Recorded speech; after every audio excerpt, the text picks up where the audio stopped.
پاریس صحنه نمایشگاهی از پوسترهای 67 کشور جهان در حمایت از جنبش سبز ایران است. جزئیات بیشتر از گزارش همکارم محمد رضا شاهید. پوستری را که می‌بینید مرجان ستراپی برای گشایش نمایشگاه آفیش‌های جنبش سبز ترسیم کرده، اما به هنگام مراسم افتتاحیه او به دلیل شرکت در جشنواره سینمایی مراکش اینجا حضور ندارد. در واقع در موزه هنرهای تزئینی در ساختمان موزه لوور تلاش خواست گفتن را هرو متین به عهده گرفته است.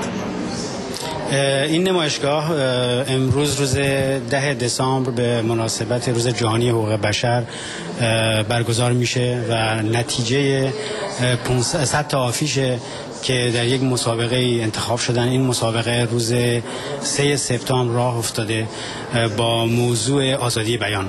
توی این مسابقه از 67 کشور دنیا بیشتر از 1900 تا آفیش دریافت کردیم و با هیئت داوری این آفیش رو سلکسیون شده و 100 تاش اومده توی این نمایشگاه. این نمایشگاه توی 23 تا شهر دیگه دنیا همین امروز برگزار میشه.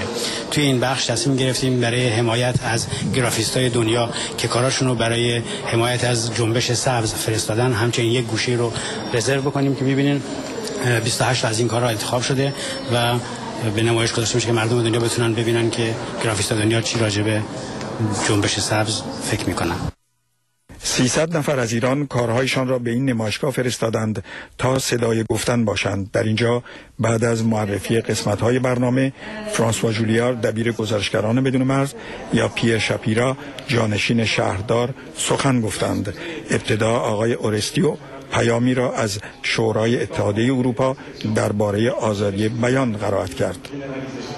از دیگر فعالان به آفرید جنتی عطایی در هماهنگی با جنبش برای ایران در این باره میگوید: یکی دیگر از فعالیت‌های هنری که اهدا شده به روز جهانی حقوق بشر این نمایشنامه هستش که اسمش کیوتو فور ایور هستش و کارگردان و هنرپیشه ها به جنبش سبز ایران اهدا میکنن روز 12 دسامبر به مناسبت روز بین المللی هنر اهدا به جنبش ایران، به مردم ایران. به گفته حاضران تابلوی قضاوت مشخص است. کسانی میگویند و کسی میگوید صدای شما را نمیشنوم. پاریس، خبرها و نظرها.